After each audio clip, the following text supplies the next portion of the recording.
Good morning and welcome to menace and the monk और handheld videos का सिलसिला मुझे लगता है कि एक हफ्ते तक और चलेगा। आई am just finishing of my travel, तो आज मैं थोड़ा टाइम ऑफ लेके जस्ट आउटसाइड दिल्ली आया हूँ और मैं थोड़ा वीकेंड को एंजॉय कर रहा हूँ और कल के मैचेस की बात करेंगे और कल क्या हुआ फुटबॉल में वो थोड़ा बहुत डिस्कस करेंगे। तो सबसे पहले बात करते हैं सबसे बड़े मैच की और सबसे बड़े रिजल्ट की। वो था आर्सेनल वर्सेस क्रिस्टल पैलेस। देखो तो आर्सेनल जिस तरह से उनका सीज़न चल रहा था, काफ़ी ऊपर नीचे, मतलब थोड़ा ऑफ द पेस, कुछ मैचेस हार गए, फुलहम से हार गए, लिवरपूल से एफए कप में हार गए, बहुत सारी चीज़ें ऐसी चल रही थी। तो ऐसा लग रहा था कि गाड़ी शायद डगमगा जाए, क्या होगा नहीं होगा। उस मामले में आर्सेनल ने बहुत ही अच्छा एक रिस्पांस दिया है। 5-0 से क्रिस्टल पैलेस से जीते हैं और बहुत ही बढ़िया result for Arsenal and I think confidence के लिए उनके बहुत ज़रूरी था। गैब्रियल ने स्कोरिंग ओपन की, उसके बाद पूरी टीम ने बहुत ही अच्छा परफॉर्म किया, बहुत ही बढ़िया गोल्स मारे, बहुत ही कॉन्फिडेंस के साथ खेली आर्सेनल। और अगर आप देखोगे तो आर्सेनल के लिए अभी ये बहुत सही हो गया, बिकॉज अभी उनका जो कॉन्फिडेंस है, अभी खास करके जो इम्पॉर्टेंट पीरियड आने वाला है उसके हिसाब से there confidence is back. This is a brilliant result for Arsenal in terms of जो वो करना चाहते हैं ये सीज़न में। और ऑफ कोर्स अभी भी जनवरी ट्रांसफ़र विंडो चालू है, 10 दिन बाकी हैं। अब ऐसा देख के लगता तो नहीं है कि कोई ट्रांसफ़र्स, कोई भी टीम, नॉट जस्ट आर्सेनल, कोई भी टीम बहुत ज़्यादा कुछ ट्रांसफ़र्स करने वाली है। लेकिन अगर आप ऐसे देखोगे तो उस हिसाब से it has been a fantastic result for Arsenal and confidence को काफ़ी बूस्ट करेगा। मार्टिनेली 2 गोल मार के, उनके भी मतलब पिछले कुछ मैचेस में वो स्कोर नहीं कर पा रहे थे, वो उन्होंने किया। और मार्टिनेली की performance again absolutely great. Arsenal is a team और मैं थोड़ा बहुत आर्सेनल के बारे में बात करना चाहता हूँ। आई थिंक कुछ मैचेस के बेसिस पे बहुत लोगों ने आर्सेनल को राइट ऑफ कर दिया था कि वो अब टाइटल रेस में इन्वॉल्व नहीं होंगे, क्या टॉप 4 की फाइट में वो फंस जाएंगे, चैम्पियंस लीग में क्या होगा। देखिए, चैम्पियंस लीग में क्या होगा वो हम नहीं बता सकते, राइट। वो हम अभी से नहीं डिसाइड कर सकते कि चैम्पियंस लीग में ये होगा और ये नहीं हो पाएगा। लेकिन क्योंकि champions league is a cup competition, कभी भी कोई भी बाहर हो सकता है। बट जहाँ तक लीग की बात है, आर्सेनल ने एक प्रोसेस इस्टेब्लिश किया है, उस प्रोसेस में वो काम कर रहे हैं और मुझे लगता है कि उनको राइट ऑफ करना बहुत ही गलत है। I think they are very firmly in the title race. भले कुछ पॉइंट पीछे हैं, बट इस हिसाब से आई थिंक अगर आप देखोगे तो उन्होंने बहुत ही अच्छा परफॉर्म किया है और टाइटल रेस में इन्वॉल्व होंगे वो, क्योंकि उनके पास पिछले साल का एक्सपीरियंस भी है कि वो आगे थे एक पॉइंट पे, फिर उन्होंने वहाँ से टाइटल लूज़ किया। उस चीज़ को अगर आप कंसिडर करोगे तो बहुत ही अच्छा। आई थिंक Arsenal को you have to take them seriously when you're talking about the title. So first of all, congratulations to all Arsenal fans. Brentford versus Nottingham Forest, absolute classic, एकदम end to end affair. Ivan Toney is back and आते ही गोल मारा और एक इसमें बहुत detail में बात नहीं करेंगे, मगर इवान टोनी एक ऐसे प्लेयर हैं जिनसे गोल्स की गारंटी आप कर सकते हो। क्रिस्टोफर वुड, मैं पूरा नाम बोल रहा था।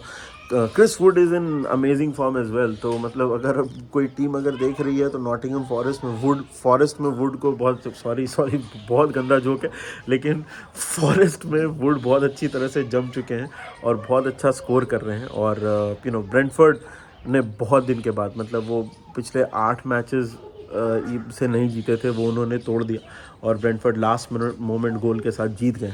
तो great result for Brentford as well.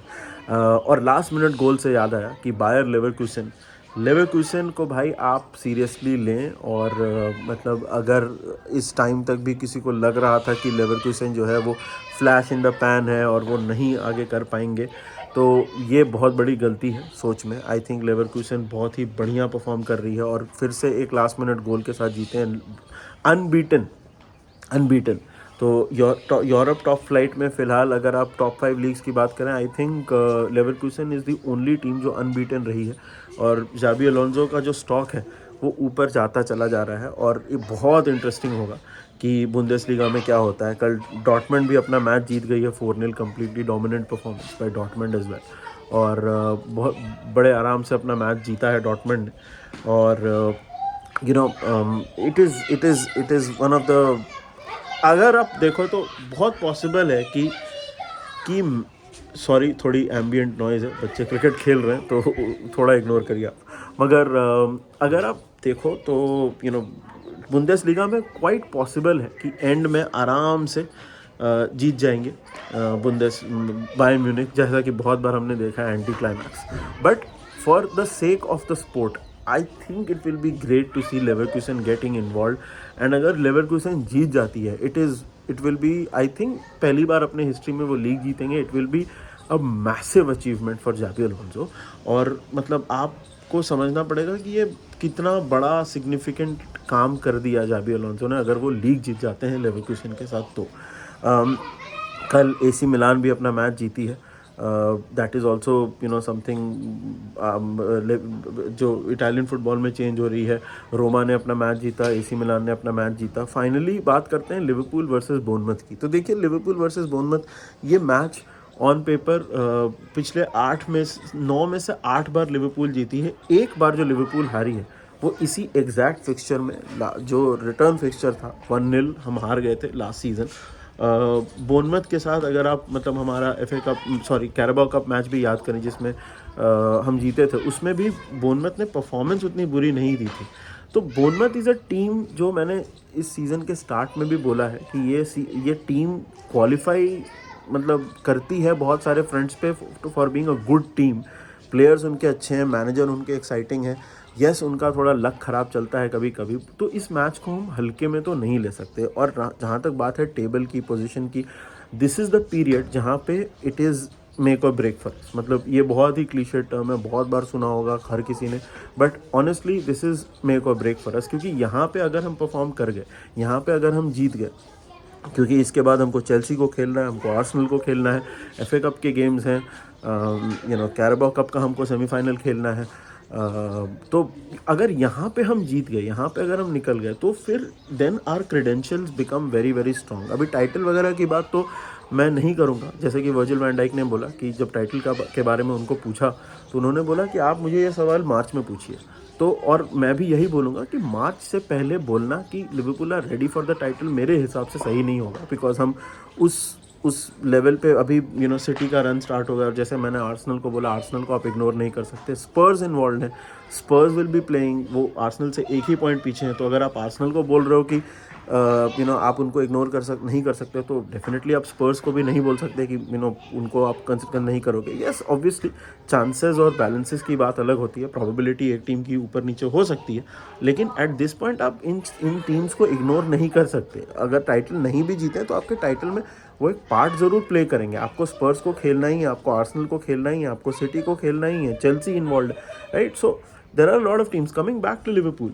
अब इसमें मो साला की इंजरी, एक अच्छी बात यह है कि अभी तक न्यूज़ के हिसाब से वो 2 मैचेस मिस करेंगे। वो बहुत सीरियस इंजरी नहीं है, which is great sigh of relief. Because धड़कनें रुक गई थी लिवरपूल फैंस की जब मो साला इंजर हुए थे। और इट सीम लाइक बहुत ज़्यादा सीरियस इंजरी है, जो कि थैंकफुली नहीं है। और एंड में बात करते हैं लास्ट में थोड़ी सी टीम सिलेक्शन की। मुझे लगता है कि रॉबर्टसन, सेमिकास, ये सबोत्सलाई, ये सारे ट्रेंट, ये सारे प्लेयर्स वापस आएंगे, बट इस मैच के लिए तो ऑफ कोर्स अवेलेबल नहीं है। तो कॉनर ब्रैडली को हो सकता है हम राइट बैक पे देखें। लेफ्ट बैक पे Joe Gomez, of course Konate, van Dijk, Endo नहीं है तो MacAllister, Curtis, Harvey Elliott, this I think would be the midfield. और जहाँ तक फ्रंट लाइन की बात है तो डियोगो जोटा, डियाज और डार्विन नूनेस। मैं डार्विन नूनेस को इस मैच में ऑनेस्टली आप कहाँ पे खिलाओगे वो एक बहुत बड़ा क्वेश्चन है। क्योंकि अगर आप डियाज को खिलाते हो तो लेफ्ट पे आप किस डार्विन नूनेस को वो उनकी जगह राइट पे ऑफ कोर्स वो खेल नहीं सकते हैं। As a striker I would want to see Jota in this game. तो हो सकता है there is a good chance कि हम कोडी गैक्पो को शायद इस मैच में देखें। क्या उनको राइट पे खिलाएंगे? सबोत्सलाई ऑफ कोर्स इस मैच के लिए अवेलेबल नहीं है, वो राइट विंग पे एक ऑप्शन है। या शायद क्लॉप हार्वी एलियट के साथ जाएं, मे बी प्ले कोडी गैक्पो इन द मिडफील्ड, जो उन्होंने किया इस सीज़न में। आप बताइए कमेंट सेक्शन में, व्हाट डू यू थिंक? आपको क्या लगता है कौन सा सही रहेगा, कौन सा कॉम्बिनेशन सही रहेगा, कहाँ पे खिलाना चाहिए, और कौन से प्लेयर्स को आपको देखना है ये मैच में? आपका फ्रंट थ्री क्या होगा लिवरपूल के लिए इस मैच में? और कंटेंट तो हम हमेशा बनाते रहेंगे, चाहे हम कहीं पे भी रहें, हैंड हेल्ड बनाएं या टेबल पे बैठ के बनाएं। बट कंटेंट हम हमेशा बनाते रहेंगे। इस वीडियो के साउंड के लिए मैं थोड़ा माफ़ी चाहूँगा। I am just outside and you know it's a Sunday morning, so बच्चे क्रिकेट खेल रहे हैं तो वो आवाज़ है थोड़ी। But let me know in the comment section what do you think, और जल्दी मिलेंगे आपसे। I will be back to the home base very very soon. And मज़े करिए, चैनल को सब्सक्राइब करिए, वीडियो को लाइक करिए, and until then take care of yourself and remember one thing, after that's